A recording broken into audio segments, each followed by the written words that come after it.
Hello everyone, welcome to Mom and Son Network. I'm your host, Nyphen Freshh, or you can go by my legal last name, Dr.Patience Turtoe-Sanders, and this is my mom. Hello, everyone. My name is Dr. Patience Turtoe-Sanders. Do you think we look alike? People say we We do. do, twins, like mother, like son.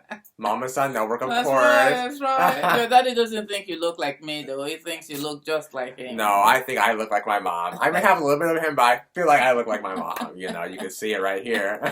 Hey, don't let him hear that. I know, he's gonna get mad. He said you are a carbon copy of him. I know, yeah. And his friends think so too. They say when you were growing up, when he was growing up, you look just like your dad. I know, I guess I both. said, well, yeah. this then is so A obvious mixture. that you look like me. Right.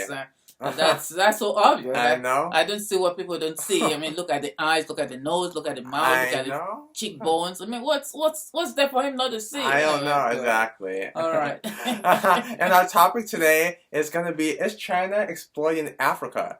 Now, this is something that's been kind of going over the headlines. Different people have been talking about this for years. And it's just been accusations and rumors and things like this that China is exploiting Africa.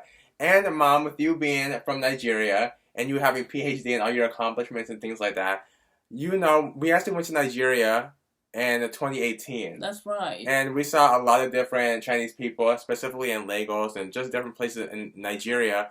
And do you think that Chinese people are exploiting Nigeria? Were they just there for fun, or is China really exploiting Africa in general? You know what, my son. I don't say things until I really do research into these things. But what I'm going to talk about today is commonsensical observation.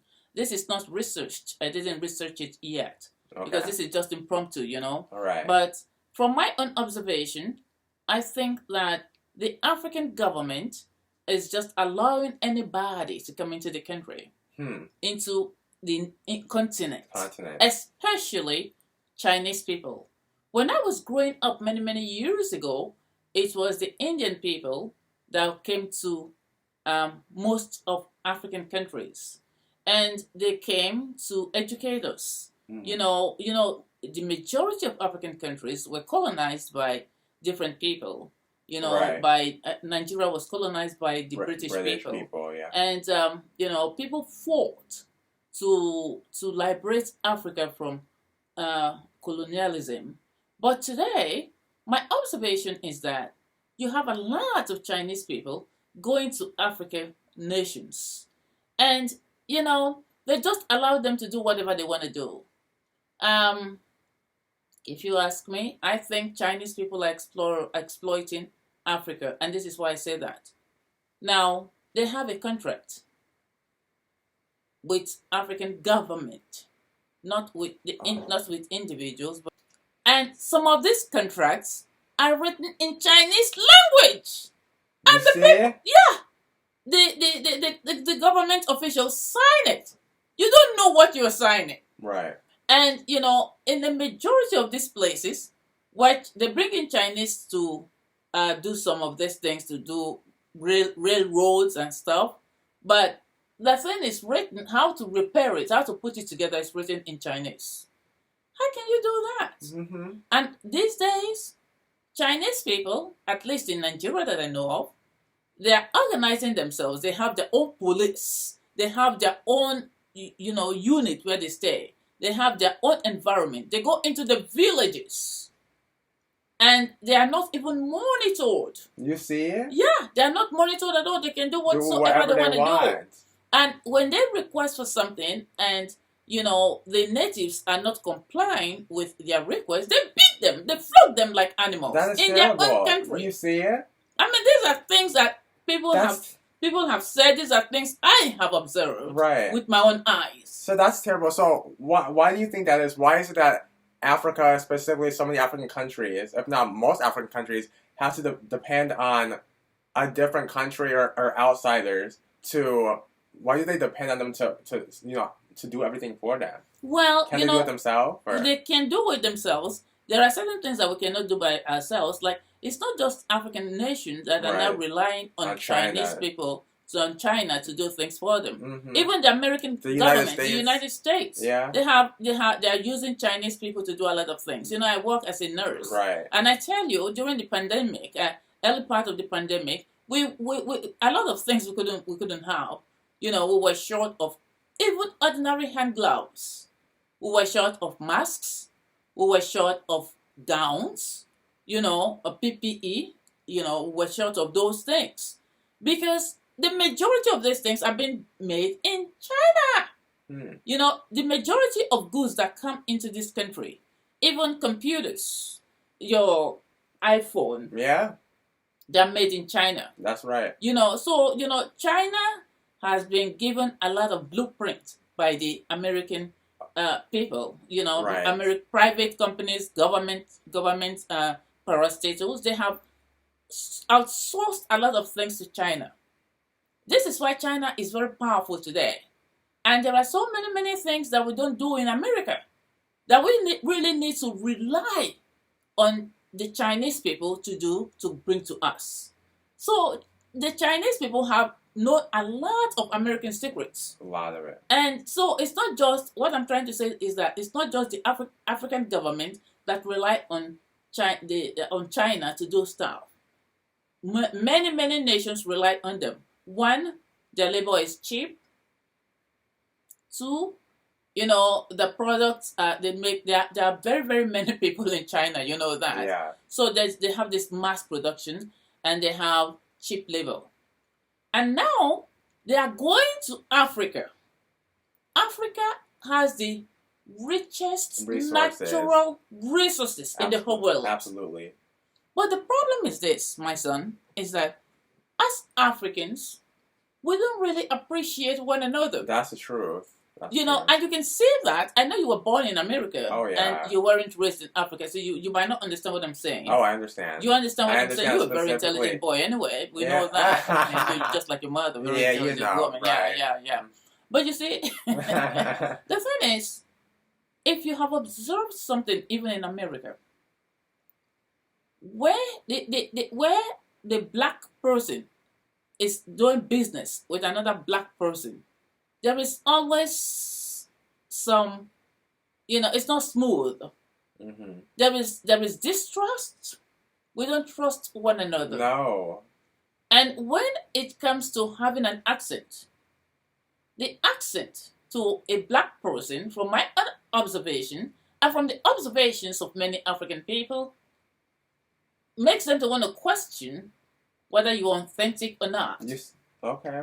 They suspect you. Yeah. Your background is, even in America. Yeah. When you present your background, when you have all these qualifications, you are still being questioned because you have an accent. Exactly. I think that's the problem too, because if you can't work together as brothers and sisters, or you can't work together as people, especially the black race, then you're gonna have to rely on other people to come and do things for you. This is it. And I feel like specifically the black race, they've been conditioned in a way to not have trust with each other. Oh no, yeah, that is the truth. But you know what happened?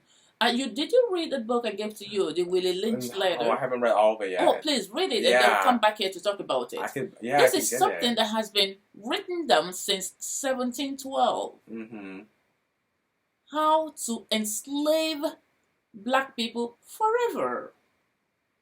How to, enslave the minds of black people. As it is said all the time, that the mind is the worst thing you can waste. Mm-hmm. And black people have been conditioned in such a way that we think we're not good enough. That's right. I told you this story when we went to Nigeria to evangelize. 9 of us went to Nigeria to evangelize. And 2 of us were black people. It was a black pastor who organized the whole thing for us to go to Nigeria. He was a black man. I was the only black person, the only black person with him. The rest people were 7 Americans. And among us all, I was the most educated with PhD. Mm-hmm. But when we got to Africa, listen to this now, my son. When we got to Nigeria, the local government chairman of one of the local governments now asked for the person who brought this team to Nigeria. And he brought a very big bag. Nigerian money is really, it's a lot. Mm-hmm. So he brought the naira in a very big box that he wanted to give to the man who organized the mission his um to his home state, which happened to be my state as well. But they didn't know that I came from there. Right. Now, this local government chairman expected a white person to say, "I am the one," but the black man stood up and said he did. He's the one who brought us. You know what the local government chairman did? Right. He put away the money. Oh. Now, the local people were asked to line up for us to pray for them. Mm-hmm. Nobody came to us. Nobody came to the black people. All of them went to white people. You see. Because they have been conditioned into thinking that Jesus is a white man. Yeah. God is a white man. So God will hear the prayer of a white person better than he hears the prayer of a black person. We're black like them. Yeah. So they didn't come to us. You see. That's exactly what I mean. They're conditioned. It was my team. Yeah. That was the most educated. I had the most educated person. But because you were black like them, they weren't interested. But listen to this now. I'm not done yet. Now, a big church in Nigeria, had told somebody, a recruiter, to bring the best preacher to his church. We didn't know that. After the whole thing ended, a recruiter came to me and said, for these 3 days, I listened to the preachers. You were the best. Oh, I'm honored. He said, now, follow me to go and preach in the church. So he took me to this big church to go and preach. Do you know the pastor was disappointed that it was a black person like him who came? He was expecting a white person. Okay. He had this big envelope full of money that he wanted to give to the preacher. After the church service, you know what he did? He put the envelope on top of the table.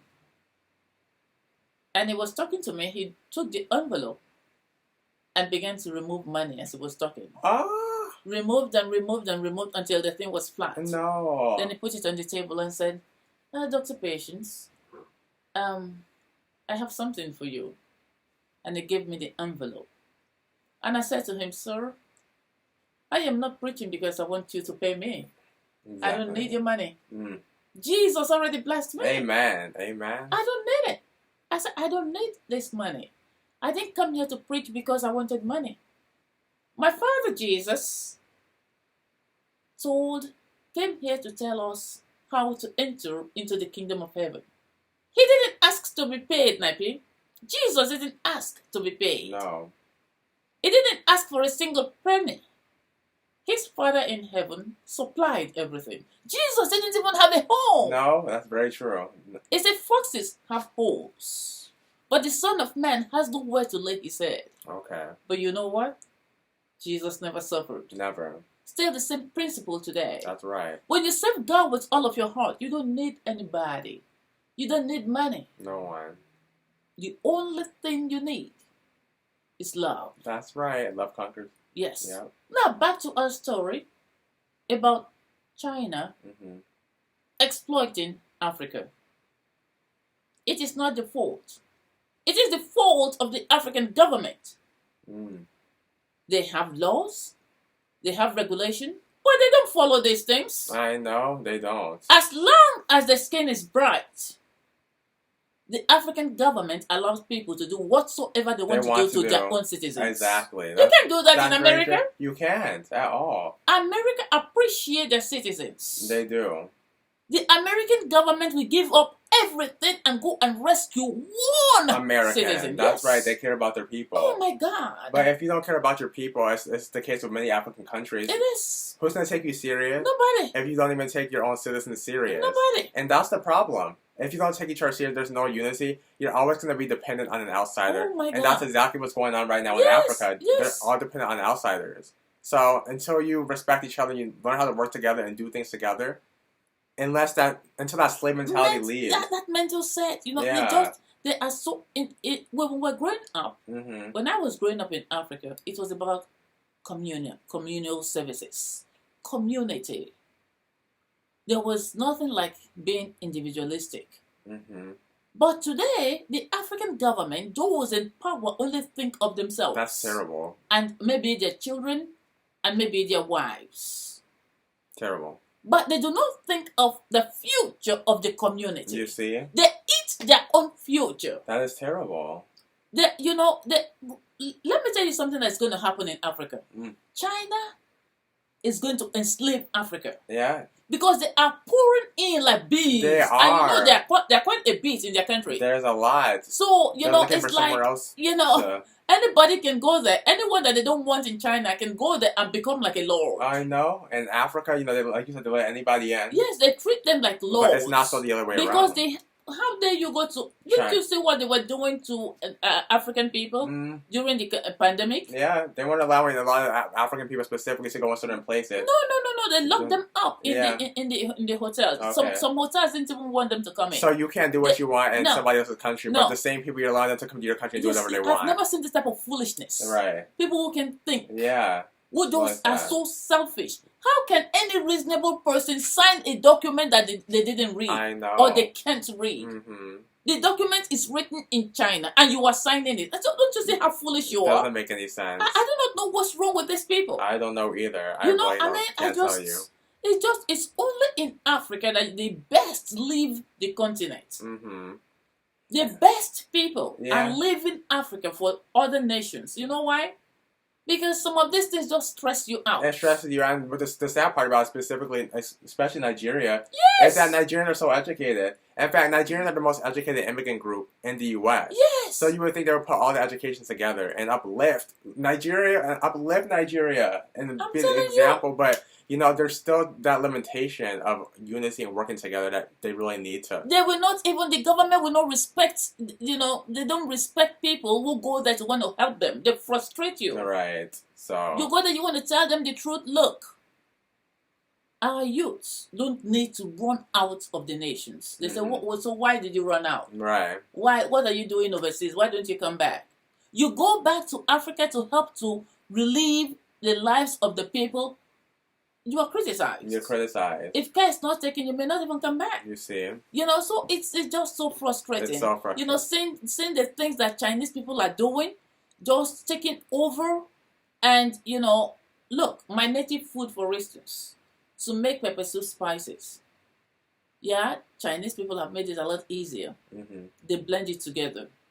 But you know what? A lot of people are falling sick from what they are blending together to make all this food. You don't know what is being made for you. You don't know at all. There is no check. Anybody can bring in anything and send to the continent of Africa, and people will eat it. You can't do that in America. You can't do that in America at all. Anything you bring into America, they're observing it, they're screening it, they're testing it. Absolutely. One of my aunties came to America with starch. Mm-hmm. African, starch. You've seen it, that white stuff. Yeah. Do you know?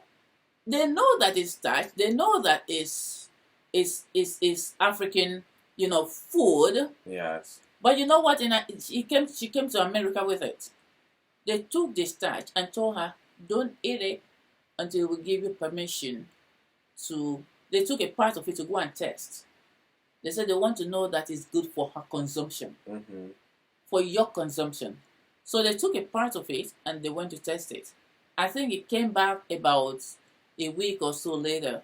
By the time it came back, my auntie had finished eating her starch. You see? She said, this thing I've been eating all my life. Now you guys want to test it. Right. I said, auntie, it's good for you. It's good. Because if there was anything if it was contaminated, they're protecting you. They won't let you eat it. That's right. It's true. This is how much America care for human That's how beings. much they care. And they care. A lot of African countries need that same care. Yes. That same organization. Yes. That same unity that America has. Yes. When you look at America, you see the top leaders. You see a lot of unity. You see a lot of. I mean, at least you could say that they work together in an organized structure. If there's no organized structure, then Africa can't proceed as an organized continent. You're going to allow outsiders to come in. That's the truth. This is what we wanted to talk about. Yeah.